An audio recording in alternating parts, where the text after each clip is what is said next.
श्रीमती प्रियंका गांधी वाड्रा। श्रीमती प्रियंका।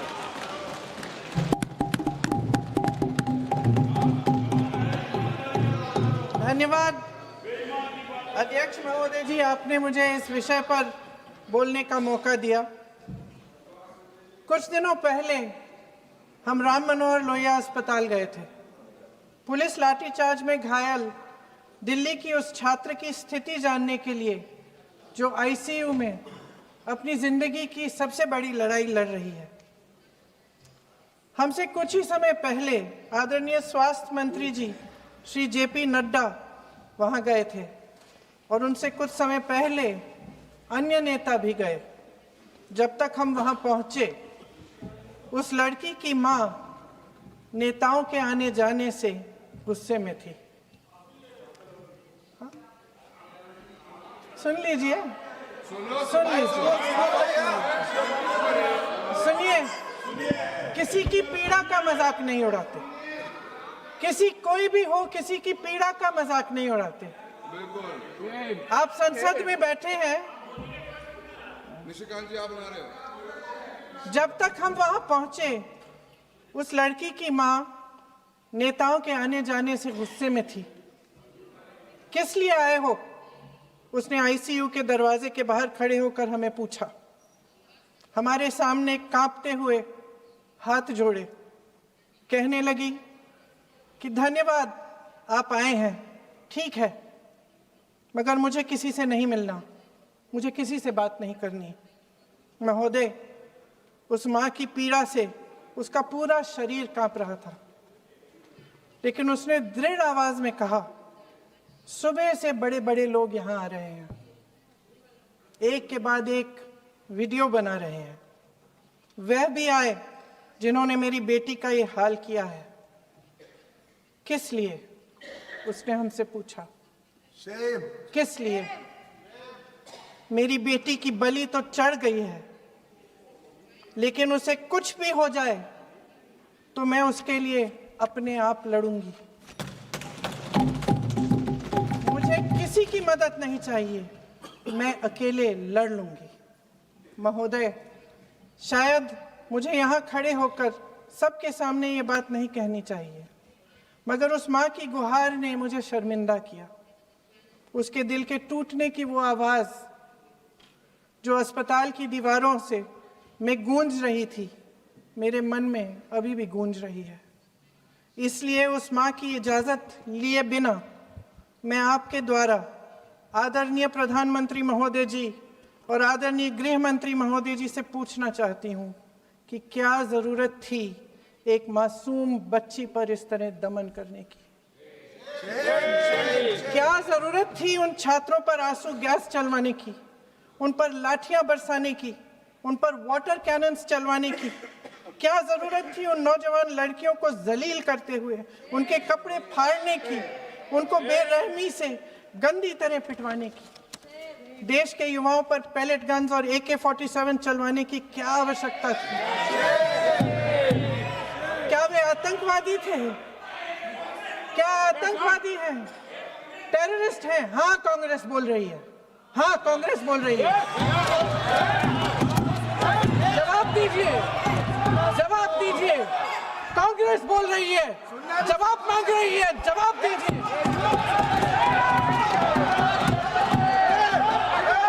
कौन जवाब देगा? कौन जवाब देगा? गृह मंत्री जी जवाब देंगे। किसने ऑर्डर दिया? किसने ऑर्डर दिया पैलेट गन्स चलाने के लिए? किसने ऑर्डर दिया? आपके माध्यम से मैं पूछती हूँ अध्यक्ष महोदय, किसने ऑर्डर दिया? प्रधानमंत्री जी ने दिया? गृह मंत्री जी ने दिया? जवाब देंगे? पूरा देश पूछ रहा है, सिर्फ कांग्रेस पार्टी नहीं पूछ रही है, पूरा देश पूछ रहा है। अध्यक्ष महोदय, देश के माता पिता पूछ रहे हैं, छात्र पूछ रहे हैं, अध्यापक पूछ रहे हैं, पूरा देश आज ये पूछ रहा है। और आपकी जिम्मेदारी बनती है कि आप इस सवाल का जवाब दें। क्यों डरते हैं आप इस देश के नौजवानों से? क्यों डरते हैं आप इस देश की बुलंद आवाज से? और उस आवाज को दबाने का हक आपको किसने दिया है? महोदय, ये सदन, यहाँ बैठे हुए सांसदों की जागीर नहीं है, ये इस देश की अमानत है। यहाँ बैठे हम सब इस देश की जनता, इस देश के युवाओं, बुजुर्गों, गरीबों, अमीरों और सब धर्मों, सब वर्गों के देशवासियों के सेवक हैं। हम उनके प्रतिनिधि हैं और ये सत्ता हमें उन्होंने ही दी है।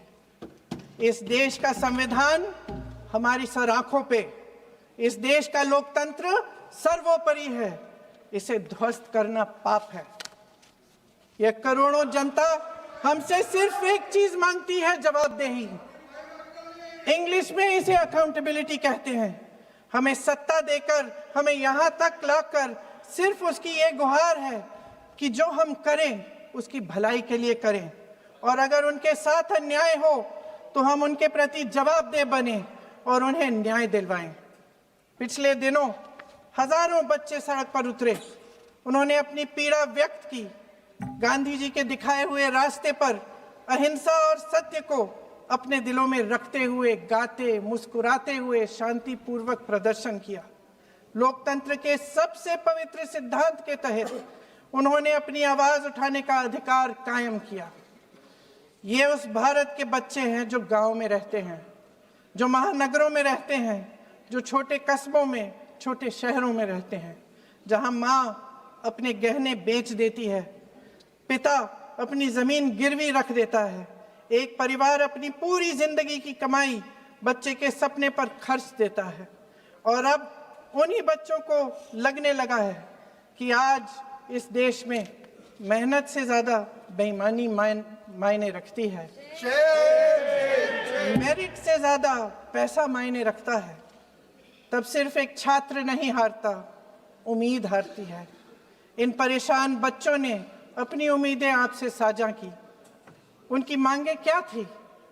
कि पेपर लीक करके उनके साथ जो बार बार अन्याय किया जा रहा है उस पर कार्रवाई की जाए, कि जो सिस्टम उनके भविष्य को कुचल रहा है उसे सुधारा जाए, कि जो माफिया उन्हें घेरे हुए है उसे हटाया जाए, कि जिस मंत्री के कार्यकाल में यह सब हुआ वह इस्तीफा दे, कि उन पर बर्बरता करने वालों पर कार्रवाई की जाए और उसके लिए माफी मांगी जाए। बस यही उनकी मांग थी ना, कि जो शिक्षा और स्वतंत्र अभिव्यक्ति का अधिकार उन्हें संविधान ने दिया है उसे कायम रखा जाए। महोदय, हमारे एजुकेशन सिस्टम में कुछ समय से बहुत खामियां भर चुकी हैं। बच्चों पे जो प्रेशर डाला जाता है उसकी वजह से सैकड़ों बच्चों ने आत्महत्या कर डाली है। उससे भी ज्यादा बच्चे डिप्रेशन में डूब रहे हैं। परिवारों पर बच्चों को पढ़ाने लिखाने के लिए घूस, capitation fees, tuition fees, coaching fees आदि के घिनौने दबाव हैं। लोन लेने पड़ते हैं, सामान बेचना पड़ता है और उसके बावजूद कोई गारंटी नहीं कि उनके बच्चों के भविष्य मजबूत बन पाएंगे, क्योंकि बेरोजगारी चरम पे है। इस सरकार ने रोजगार पैदा करने वाले सभी सेक्टर्स को लगातार कमजोर किया। एग्जामिनेशन सिस्टम खुद फेल हो गया है। पिछले दशक में 152 पेपर लीक हुए, 750 करोड़ छात्र प्रभावित हुए, मगर एक भी दोषी, एक भी माफिया को सजा नहीं।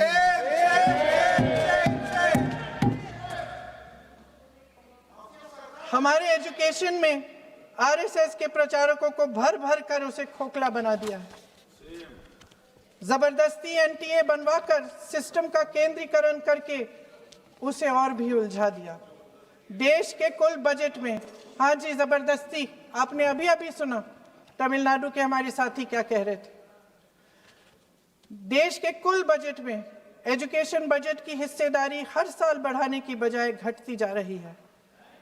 1.4 लाख करोड़ रुपया का पूरा बजट एजुकेशन बजट है और 1.32 लाख करोड़ सिर्फ नीट देने वाले 22 लाख बच्चों के परिवारों से हर साल खींचा जाता है। एक और शर्मनाक आंकड़ा भी है।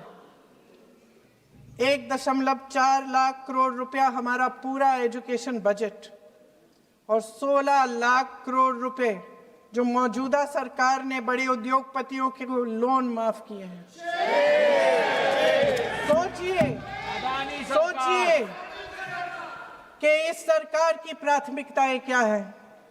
सच ये है अध्यक्ष महोदय कि जिस तरह अस्पताल में उस छात्रा की मां का विश्वास पूरे सिस्टम से हट गया है, उसी तरह देश के युवाओं का भरोसा इस पूरे सिस्टम से टूट चुका है। और जब इस तरह देश के भविष्य हमारे युवा निराश होकर सरकार और सिस्टम से अपना भरोसा हटा देते हैं, तो उस भरोसे को फिर से बनाने के लिए सिस्टम के अंदर से जवाब नहीं ढूंढा जा सकता, उसके दायरे से बाहर निकलना पड़ता है, नए सिरे से ठोस प्रयास करने पड़ते हैं। अफसोस की बात यह है अध्यक्ष महोदय कि इतना हो जाने के बाद भी आदरणीय प्रधानमंत्री महोदय जी और उनके साथी इस सच्चाई को समझ नहीं पा रहे हैं। वे अभी भी ये सोच रहे हैं कि पीआर, नैरेटिव चेंज और पालतू मीडिया के सहारे एक बार फिर उनकी नैया पार हो जाएगी। परसों शिक्षा मंत्री जी ने शर्मनाक परिस्थितियों में अपना इस्तीफा दिया और कल यहीं मकर द्वार पर मेरे सत्ता पक्ष के सांसदों ने जिंदाबाद के नारे चिल्लाते हुए उनका संसद में ऐसे स्वागत किया जैसे मानो कोई सुपरस्टार पहुंच गए हैं। विडंबना देखिए महोदय, जब भूतपूर्व शिक्षा मंत्री को मुकुट पहनाया जा रहा था, स्वागत हो रहा था उनका, तब महाराष्ट्र में एक परिवार पेपर लीक पीड़ित अपनी बेटी की आत्महत्या का शोक मना रहा था। आपकी सरकार ने देश के करोड़ों छात्रों को क्या संदेश दिया? आपको किस बात का गौरव है, किस बात का अभिमान है? ये कौन सा अहंकार है? जहां आंखों में शर्म होनी चाहिए, वहां बेशर्मी और स्वागत के नगाड़े बजाए रह रहे हैं। एक तरफ मातम है, दुख है, यहां फूल माला डाल रहे हैं। कोई आप पर कैसे यकीन करे? प्रधानमंत्री महोदय जी ने नया शिक्षा मंत्री चुना, एक ऐसे व्यक्ति को इस पद पर आसीन किया जिसने एक गर्भवती महिला के बलात्कारियों की रिहाई पर अपनी सहमति व्यक्त की, खुशी जताई। देश की करोड़ों लड़कियों को प्रधानमंत्री जी ने इससे क्या संदेश दिया? सर, अखबारों में है, अखबार में नहीं। मेरा कुछ भी बोल के चले जाते हैं क्या? अरे ये तो कैसा क्या है इनके पास? ऐसा ही कोई आरोप लगा दीजिएगा। कोई नियम कानून नहीं है।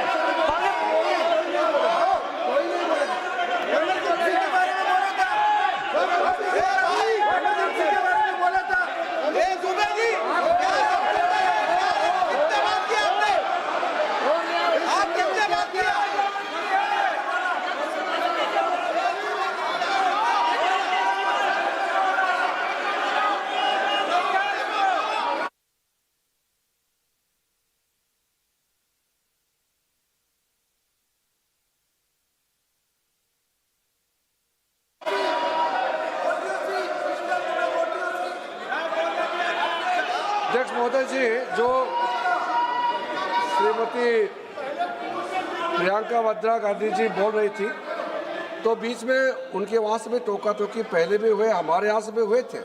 अभी हम लोग तो शांति से सुन रहे हैं, लेकिन जो अभी अभी हमारे वर्तमान नए शिक्षा मंत्री को जो उन्होंने टिप्पणी की, कैरेक्टर असैसिनेशन है एक तरीके से संसद में, और इस तरीके के भाषा हम उम्मीद नहीं करते हैं। मैं इसमें प्रहलाद जोशी जी ने भी खुद कहा है, एक तो उन्होंने प्रियंका जी ने जो गलत बात कही है रिकॉर्ड पे, उसको रिकॉर्ड से हटा दिया जाए। दूसरा इस तरह का भाषा का इस्तेमाल ना करें। आपने डिबेट से पहले आपने अपील किया कि संसद में डिबेट का स्तर को नहीं गिराने चाहिए। उनके पार्टी के वो सीनियर लीडर है, वो पहली बार चुन के आए हैं, मगर उनके पार्टी में सीनियर है। जिम्मेदारी के साथ बोलना चाहिए। अगर पूरा ऑथेंटिकेट नहीं कर सकते हैं तो मैं ये मानता हूं कि उनको क्षमा मांगना चाहिए सदन से।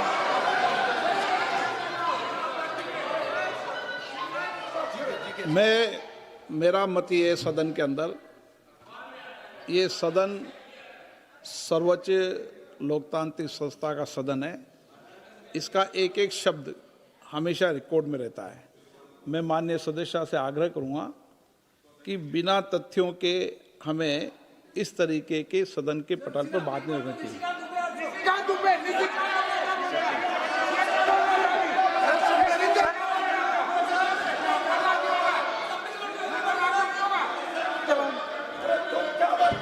ये तो डिलीट कर दिया, लेकिन आगे भी वो भी डिलीट करा सर। ये जो निशिकांत बोलता वो भी ये सीधे क्या बोल रहा था, क्या कर रहा था सर जो प्रहलाद जोशी जी ने बिल्किस बानो के बलात्कारियों की रिहाई पर जो बयान दिए, उसका प्रमाण मैं आपको दे दूंगी, मैं भेज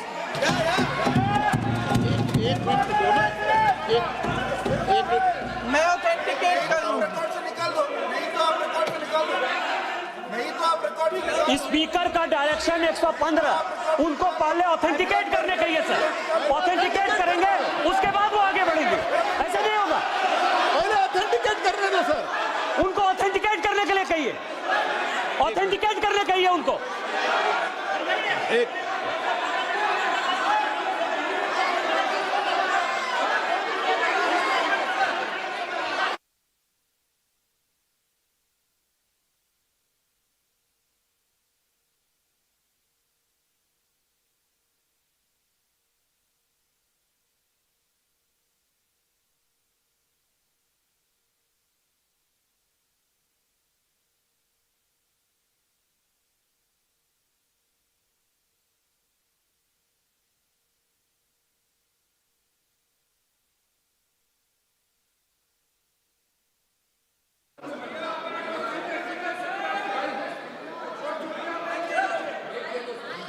आप उनको बोलने दो, आप मत करो डिस्टर्ब। मैं एक विषय बता दूं, एक मिनट बताऊं।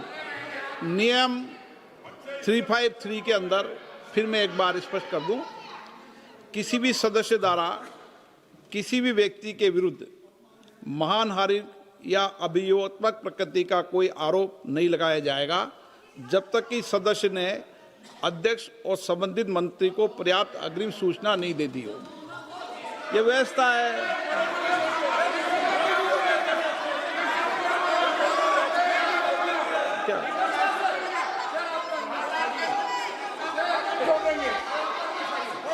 House, ma'am, the same house, Honorable Shrikant Dubey told, still that is in the record about Indira Gandhi ji.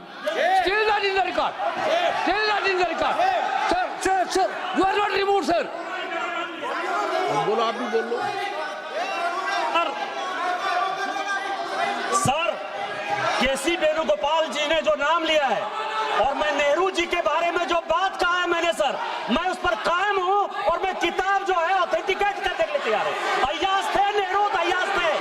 मैं फिर दोबारा रिपीट कर रहा हूं, आई एम अगेन रिपीटिंग। यही फैक्ट है और वो किताब में ऑथेंटिकेट करके दे रहा हूं। I am authenticating that book.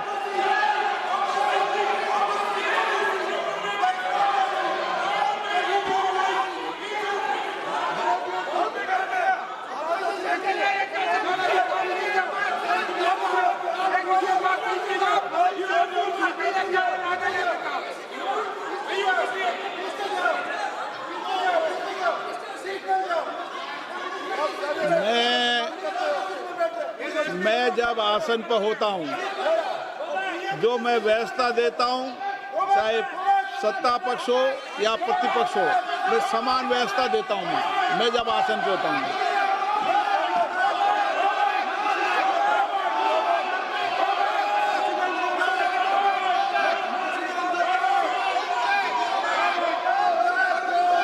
Please बोलने दो, आप उनको बोलने दें, उनको बोलने दें। नो, अरे आप उनको नहीं बोलने देना चाहते? चलिए 114 प्लीज चाहिए। सर प्रियंका जी को ऑथेंटिकेट करना चाहिए और जो मिस इन्फॉर्मेशन कर रहे हैं नहीं तो मिस इन्फॉर्मेशन के लिए कार्रवाई करना चाहिए सर। ये क्या कुछ भी बोल के चल सकते हैं क्या? और procedure for the minister the correcting the mistake 114 में अगर वो आपने जो रूल का जिक्र किया 353 में, मुझे कोई नोटिस नहीं दिया है, मैं इधर प्रेजेंट हूँ और मैंने ऐसे कैसे बिना ऑथेंटिकेशन बोल सकते हैं मुझे बिना नोटिस दिए हुए? इसलिए मैं इसको खंडन करता हूँ और उसको एक्सपेल करना चाहिए और उनको माफी मांगना चाहिए।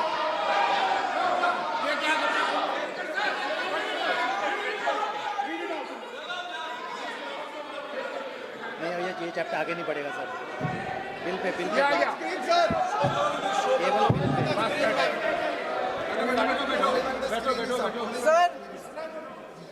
Sir here is a newspaper माननीय आर्टिकल। सदस्य, सर अरे आपने पूरा बुक ही ले गया है, आपने बुक ही ले गया सकता है। Sir, written by a respected माननीय journalist, सदस्य, I will authenticate using this, sir. आप माननीय सदस्य प्लीज इसको छोड़ दें।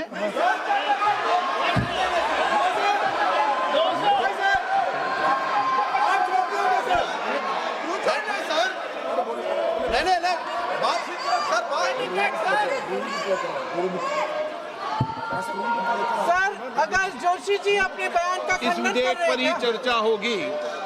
आप इस बयान का खंडन कर रहे हैं क्या नहीं, जोशी जी? माननीय से पूछेगा। सदस्य, मैं आपसे फिर आग्रह कर रहा हूं, इस सदन में इस विधेयक पर ही चर्चा होगी। फिर भी नो, पंडित लालू को क्या ये विधेयक का विषय नहीं है। आप नो, आप बोलो तो विधेयक पर बोलो, ये मेरी अपेक्षा आपसे। प्लीज सर, कभी- छोड़िए, ये रख दो। इस विषय को छोड़िए।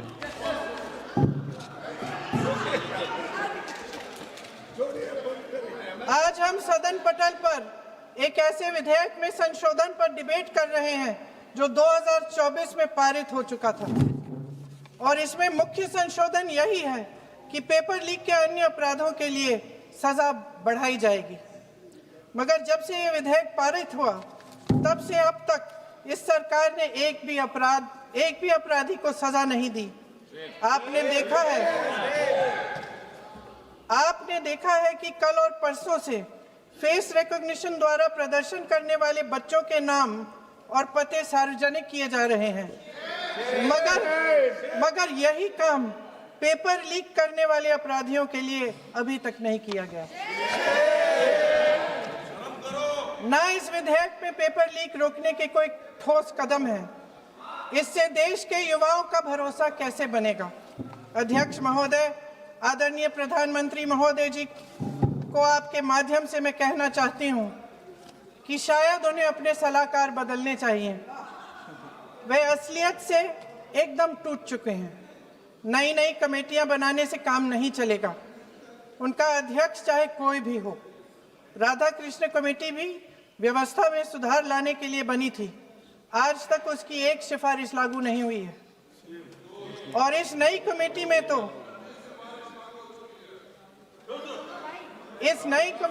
तो एक एक्स-आईबी चीफ, फिर चिल्लाएंगे, एक एक्स-आईबी चीफ, एक आईटी कंपनी के मालिक और एक गौमूत्र के विशेषज्ञ भी हैं।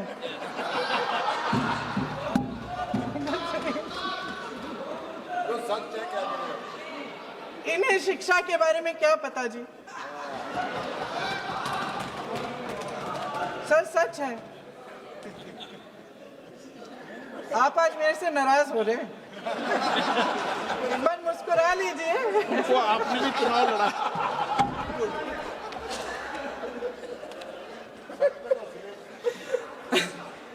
सर, फास्ट ट्रैक कोर्ट्स का रिकॉर्ड पहले से ही बहुत खराब है। वैसे भी कल की सुनवाई में सीबीआई का वकील पेश ही नहीं हुआ। संसद में विपक्ष को दोषी ठहराने से, खोखले राजनीतिक खेल खेलने से काम नहीं चलेगा। आप जेन जी का भरोसा वापस जीतना चाहते हैं तो नए एंगल से अपने फोन से नए वीडियो बनाने से नहीं होगा।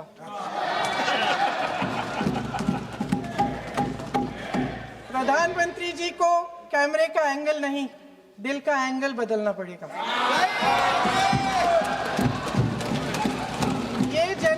जागरूक है, समझता है, झूठ पहचानने की उसकी अपार क्षमता है। इनका दिल और दिमाग जीतने के लिए आपको सच्चाई पर उतरना पड़ेगा। आपके शासन के चलते इस नौजवान पीढ़ी के साथ घोर अन्याय हुआ है, बर्बरता हुई है। इस सच्चाई को स्वीकार करिए। अपनी जिम्मेदारी से पीछे हटने से काम नहीं चलेगा। आदरणीय प्रधानमंत्री महोदय जी, आपको जिम्मेदारी लेनी पड़ेगी, ठोस कदम उठाने पड़ेंगे। शिक्षा विशेषज्ञों को इकट्ठा कीजिए, छात्रों, अध्यापकों, सभी स्टेक होल्डर्स को साथ लेकर अन्य विचारधाराओं के थॉट लीडर्स के साथ गहरी चर्चाएं करवाकर एक नई शिक्षा प्रणाली तैयार कीजिए। मौजूदा नेशनल एजुकेशन पॉलिसी में 8 महीने तो एग्जाम चलते हैं, अध्यापकों को पढ़ाने का समय नहीं मिलता। सिर्फ आरएसएस के लोगों से भरने की बजाय सिस्टम को शिक्षित, एजुकेटेड, उन्नत और उदार दृष्टिकोण के लोगों से भी भरिए, जिनकी योग्यता सिर्फ उनकी विचारधारा न हो। रोजगार पैदा करने के सख्त कदम उठाइए, इस पर फोकस करिए। मेडिकल कॉलेजेस की संख्या बढ़ाइए, चिकित्सा शिक्षा का विस्तार कीजिए, ताकि ये बच्चे जो मेहनत कर कर के भी अपने भविष्य नहीं बना पा रहे हैं, एक उज्जवल भविष्य का सपना देख पाए। अध्यक्ष महोदय, छात्रों को सड़क से हटाया जा सकता है, लेकिन उनके सवालों को नहीं। हर लाठी जो किसी लड़की पर, किसी लड़के पर चली है, वे बच्चों की पीठ से ज्यादा सरकार की साख पर पड़ी है। देश के नौजवान न्याय मांग रहे हैं, भीख नहीं। वे यहाँ सरकार गिराने नहीं, अपना भरोसा बचाने के लिए आए थे। अध्यक्ष महोदय, आपके माध्यम से मैं सरकार को कहना चाहती हूँ, अपनी साख बचाइए, अपनी नीयत ठीक करिए, अपनी अकड़ का इलाज कीजिए, अपने वादों पर अमल कीजिए। आपके शासन में हमने बड़ी बड़ी चोरियां देखी हैं। चुनाव में वोटों की चोरी, राम मंदिर में चंदा की चोरी, आपके उद्योगपति मित्रों द्वारा देश की संपत्ति की चोरी, किसानों की जमीन की चोरी, लेकिन सबसे बड़ी चोरी, हाँ ठीक है, सबसे बड़ी चोरी तब हुई। कहिए, बोलिए।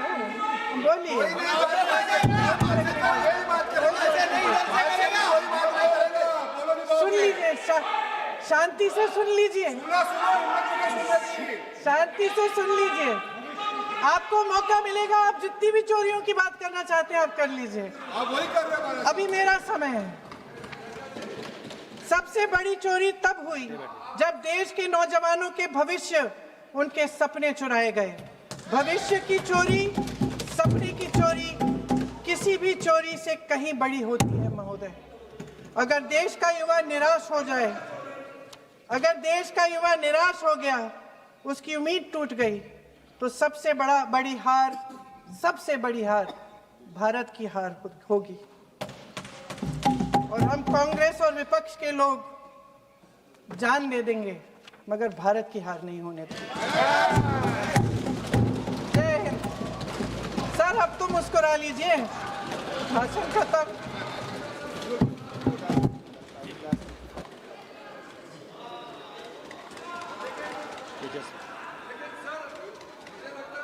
जी ने राहुल गांधी जी का स्पीच का चोरी कर लिया है, वो पूरा ड्रामा।